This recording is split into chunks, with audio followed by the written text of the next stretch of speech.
Good afternoon. So today we're going to take a step back. All these little videos we've been doing are really have the foundation in this idea of complexity theory, right? This overarching umbrella of complexity is where all these ideas come from. And I love the study of complexity theory.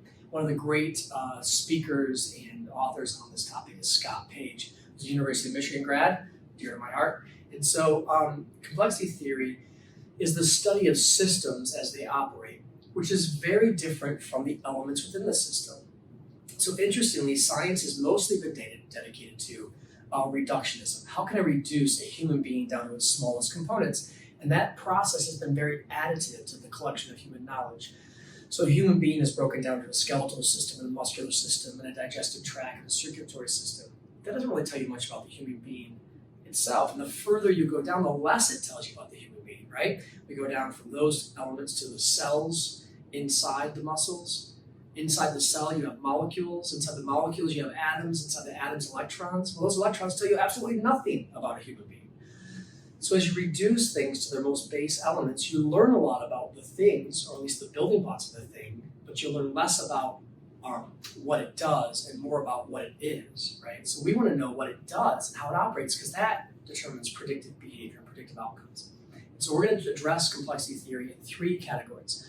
We're going to address it in macroeconomics, this big data that we analyze, like demographics analysis we've gone through in the past, and how that impacts markets. Then we're going to look at specific investment themes taken from that data and how complexity impacts those investment themes. And then we're going to look at how complexity impacts business operations within those investment themes. So today we're actually going to talk about the business operations side and how you might use Dunbar's number to impact your investment decisions or your business operations. So Robin Dunbar is a sociologist and anthropologist. He studied primates, and what he did is came up with an algorithm that, based on the study of primates, he projected that human beings could only handle about 150 relationships in a close network. Now you can have extended relationships beyond that, but not close enough to really feel like you're connected to those people. Turns out he did some studies. How many Christmas cards did people send out over the holidays? The number was 153.8. There's been lots of studies on the amount of networks that people can manage in a truly connected way, not in like LinkedIn or Facebook, but in a truly connected way. It turns out to be 150. So how he got there with this algorithm is in dispute, but the fact that the number exists is not in dispute. In fact, it goes back into history. The Romans built their armies around this number. Centurions kind of were a company of 100 to 120 men. And what they found was the subparts of this are even more interesting. 5 people make up your intimate group. So now that also comprises direct reports in the business.